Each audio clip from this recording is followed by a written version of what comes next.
Bonjour à tous et bienvenue à cette dernière édition de la revue de la presse de cette semaine. Et le périple de ce matin, nous le démarrons avec le tri-hebdomadaire La Voix des Jeunes qui, s'agissant de l'état de droit, s'interroge. Où est passé Djou Bayrou? Enlevé depuis le 24 décembre dernier à Gaoundéré par des hommes armés non identifiés, Yerima Djou Bayrou reste introuvable. J'ai fait le tour de l'ensemble des services secrets, mais personne ne veut me dire où est mon fils, déclare la mère du jeune activiste engagé ce matin à la page 3 du tri-hebdomadaire La Voix des Jeunes. Et ce matin, c'est le quotidien régional d'information du Nord Cameroun, l'Œil du Sahel, qui apporte des éléments de réponse à la question posée à la grande une du tri hebdomadaire La Voix des Jeunes. Pour l'Œil du Sahel ce matin, le recherché Abassi Djou Bayrou se trouve au CED de Yaoundé. Avec le quotidien Vert Émergent, ce matin, on parle de suspension des aides américaines. Le Cameroun est en mauvaise posture. En savoir davantage, c'est lire les colonnes du journal. Route Yaoundé fou, c'est 500 millions de francs CFA qu'il faut pour la réhabilitation partielle. Et s'agissant d'élections, c'est Abdourahmane Amadou Baba qui saisit le conseil électoral d'Elikam.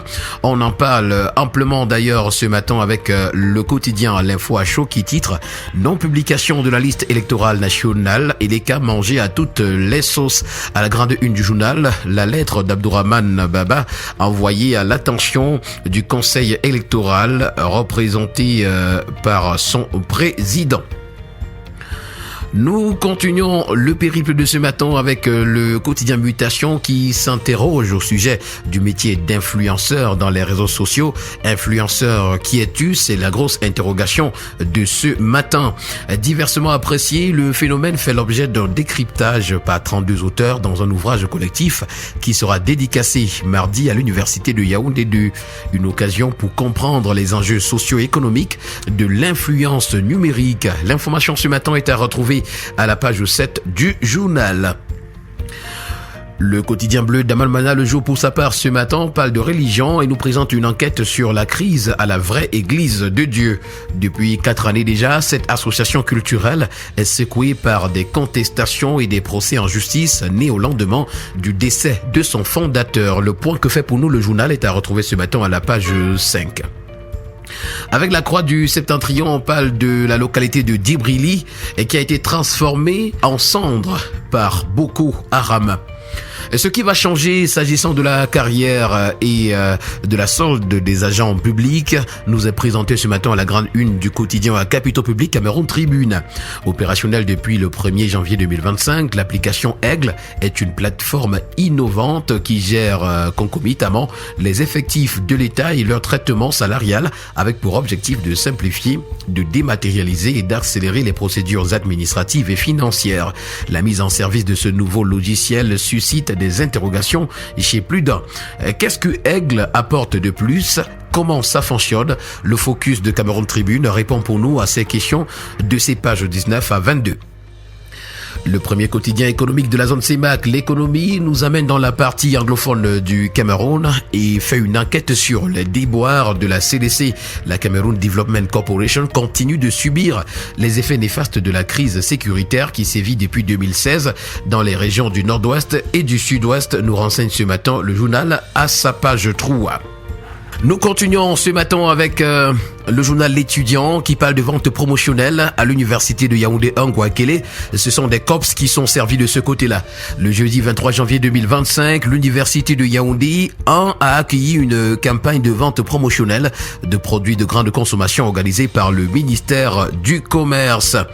Et ce matin également, on parle de ces produits de grande consommation et c'est la lutte contre la vie chère qui est affichée à la grande une du quotidien d'information républicaine. Le drapeau des prix cassés dans l'ensemble du pays, nous renseigne le journal. L'opération de vente promotionnelle des produits de première nécessité initiée par le ministre du Commerce, Luc Magrabaga Tangana, quitte le boulevard du 20 mai pour investir les communes.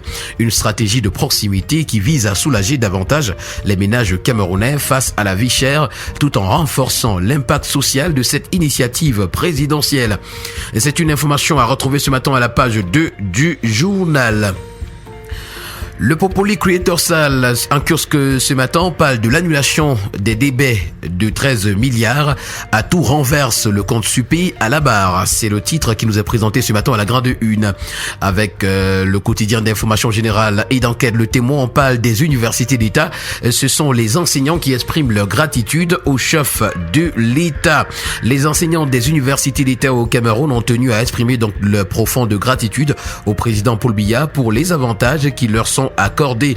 Bien que certaines voix discordantes subsistent, la majorité d'entre eux reconnaissent que malgré des conditions salariales perfectibles, les universitaires camerounais bénéficient de mesures particulières témoignant de l'engagement du chef de l'État en faveur de l'enseignement supérieur et du corps professoral. Ce matin, avec le Citoyen, on parle du partenariat entre le Cameroun et la Côte d'Ivoire. C'est un partenariat pour les PME, nous renseigne le journal.